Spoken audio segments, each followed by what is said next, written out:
March has always been a really big month for me, and now that it's come and gone, I've been reflecting a lot and just thinking about how this year, it's like it's the start of an entirely new chapter for my business.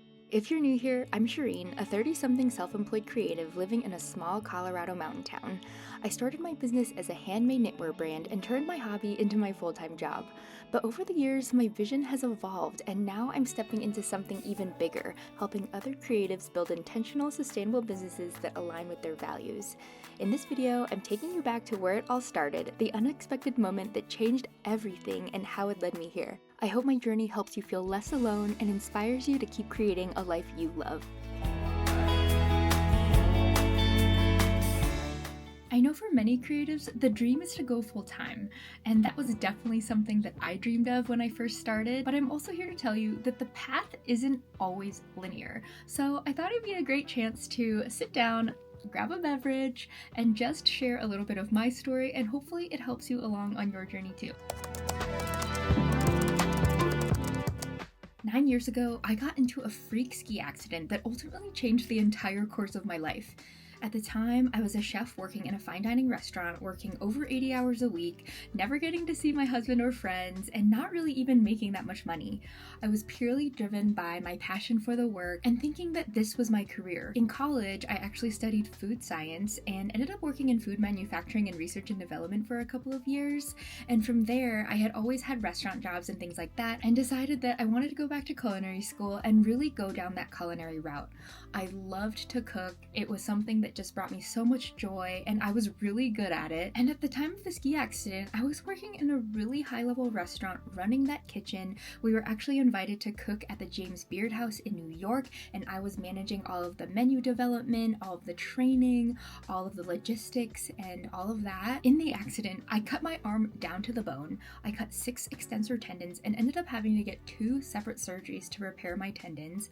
They were even saying that if I had broken my bone in the accident, I could have lost my entire forearm, which is so crazy to think about. But getting in that accident was the first time I was unable to work, and it really forced me to zoom out and think about my priorities and what I was doing. And it was almost that feeling of this rattling of the cage or this glass shattering moment where it was like, what am I doing? Why am I working this much? What do I want my life to look like? Is this what it's supposed to look like forever? I don't think so. And until that moment, I was just so caught up in the day-to-day. I was starting to get really burned out, but I didn't really think I had an option. I had invested so much time into this career. I truly loved it. I had climbed this ladder, and I was achieving a lot of really cool things. Knitting at the time for me was just a hobby. I had actually taught myself how to knit on YouTube with a pair of thrifted knitting needles, and it was really just a way for me to wind down after long nights in the restaurant and on my feet. And I really just wanted something that I could do with my hands, that I didn't have to think or use my brain too much for, and that I could be sitting while I was doing it. So after the accident, when I was starting to do PT, I actually was using knitting to help regain some of my fine motor function in my hand. To this day, it's still really hard for me to grab things with this thumb, and I can't hold my index finger up. And if you're a knitter, that's why I had to teach myself how to knit continental, because I couldn't use this finger anymore. But while I had this downtime away from work, I somehow stumbled upon a bunch of podcasts about side hustles. And one of them was about turning your creative hobby into a full-time business. And of course, I was like, ooh, maybe this is the thing. And I just became obsessed with this idea of starting a side hustle. I binge listened to all of these different podcasts, and even once I was able to get back to work, I was still listening to them while I was doing my prep, and it really just ignited this spark in me about the idea of starting a side hustle or a business at all. And so sometimes it's really crazy to look back and think about that time in my life when I didn't think I had another option, when I thought, this is it. This is my career. I invested so much time to getting here. Why would I do something different? But the cracks were already kind of beginning to form, and that idea, even just that initial spark, got me so excited. And I think a lot of the time it really does take a major event or an accident or something to kind of shake us out of that day-to-day. And of course, I never wish for anyone to get into an accident like that or to have something really terrible happen to them in order for that to happen. Sometimes it's literally going on a weekend getaway with a friend and having an amazing conversation, or it's joining a community group and meeting these other people doing cool things, or stumbling upon a YouTube video and being like, whoa, look at what this person is doing. And I guess I forgot to mention too, when I got into this accident, I had just started an Instagram account. This was 2016. Yes, I'm a late bloomer, but I didn't have an Instagram at that time. And Instagram was a totally different place. And so there was just a lot less exposure to what a lot of other people might have been doing. There were fewer examples of people making a living in the online space with their art. And looking back, wow, do I wish I had stumbled upon studio vlogs or other people sharing their creative life, because I feel like it would have helped me start my journey sooner or given me a bigger push to making a change in my life. But I needed to learn it on my own, and at the time, the accident and zooming out was really what allowed me to do that.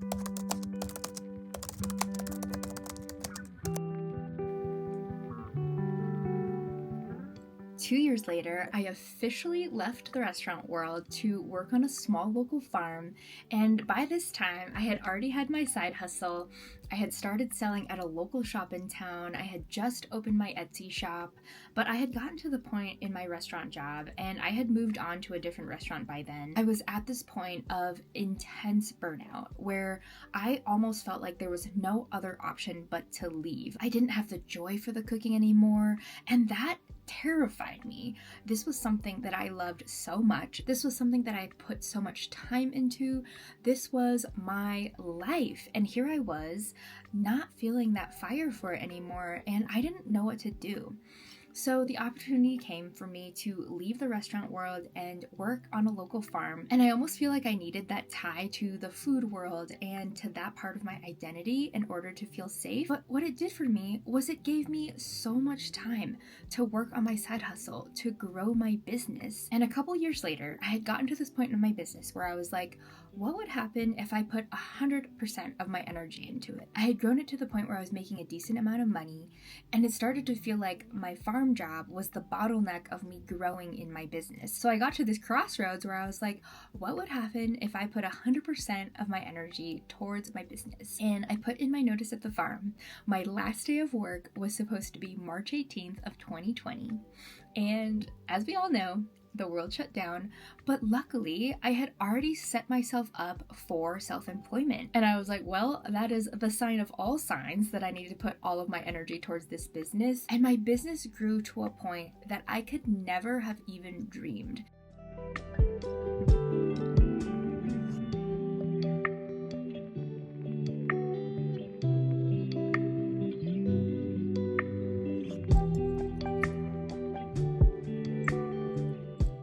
It was one of those things where I couldn't even see it for myself until it happened, and I just feel so grateful that I even had the opportunity to see it. I'm so grateful that I decided to start the side hustle. I'm so grateful that I took the leap to leave the restaurant world, and it almost became this like transition bridge job that allowed me to grow the side hustle with the financial stability so that I can see what was possible before I decided to take it completely full time.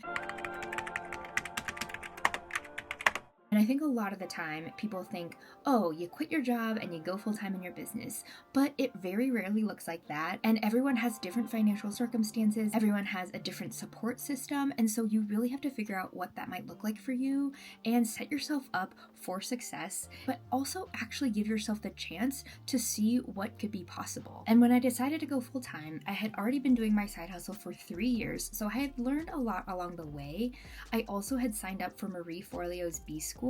And so the timing was just so crazy. When everything shut down, I had set myself up for self-employment. I was already enrolled in this course, and it was a pretty big investment for me at the time, but I was like, I want to set myself up for success. And I had probably been watching her videos and listening to her podcast and getting her emails for maybe 2 years before I decided to enroll in her course. And I truly believe that it helped my business. I definitely have that mindset of, oh, I can figure it out myself. I can bootstrap this. So investing in that course was the first time time that I actually invested in outside help for the biz, I did everything myself up to that point and had really only listened to podcasts to get me started. And nothing against that, because you learn so much by doing. If I hadn't already had my side hustle for a few years, I think taking the course wouldn't have been as helpful because I wouldn't have known what I needed to know, if that makes sense. And she always says this in her course, but clarity comes from action, not thought. And I truly do believe that too. Like, a lot of things unfold for you as you go along on the journey. Like, you can plan and plan and plan all you want, but until you start doing it, there are going to be changes. There are going to be things you want to do differently, but you wouldn't have known that until you start doing them.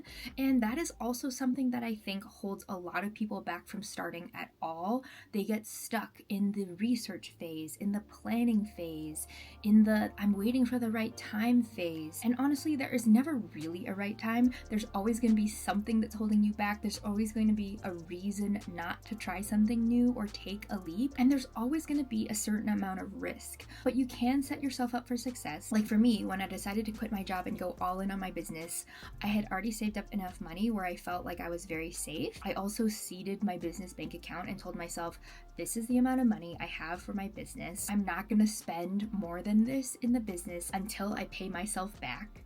And from there, it just started growing. And it's almost like a snowball effect. And by being consistent with selling and sharing and learning, it's like things really start snapping into place. But you really have to take that first step before the rest of that path unfolds.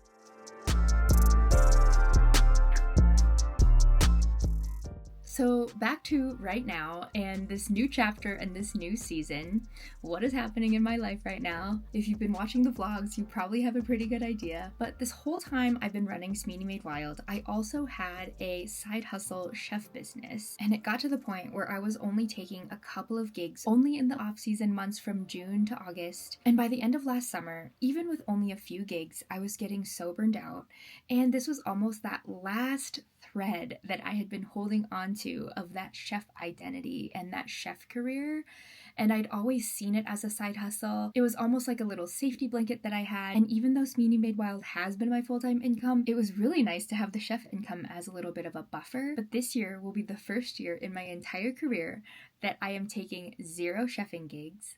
I am 100% full on in Smee Made Wild, and I am so excited to actually put 100% of my energy towards it. I've been feeling this shift for a while. I've been on this pivot for about 2 years now, but I didn't realize how tightly I was holding on to that identity until I officially decided to completely let it go. Editing Shireen here. One thing I forgot to mention in the video is that 2 years ago, I went through an intense period of loss and grief and health issues that completely changed my trajectory once again. And it was a really difficult period of my life where 3 very important people passed away within a very short period of time, all while I was going through some health issues. And it was once again one of those moments, just like the ski accident, that made me zoom out and reevaluate what I was doing, how I was doing things, how I was building my business, and to really think about the direction I wanted to go in. And once again, it sparked this need for change and this itch to make another pivot and to realign my business with who I had become, because we are constantly morphing and changing, and going through periods of metamorphosis is really messy and weird and uncomfortable. But when you recognize that you need to change and you feel that spark, it's very hard to ignore it. And in many ways, ignoring it is what keeps you in misalignment and makes you feel stuck and overwhelmed. And by taking time to reflect and choosing to make a pivot, that is finding alignment again. But back to the video.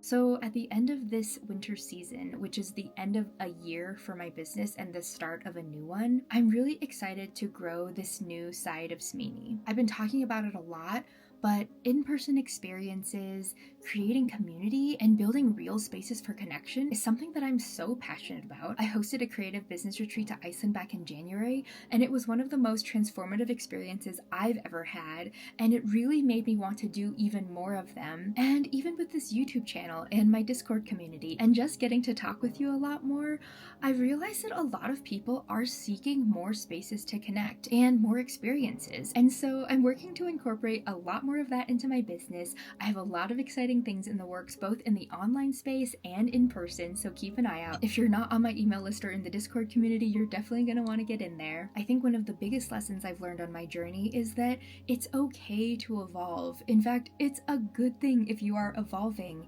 And the magic of running your own business is that it gets to evolve with you if you give it the chance to do so. And nothing is permanent. You'll keep learning as you go. I'm still always learning. I'm still always growing.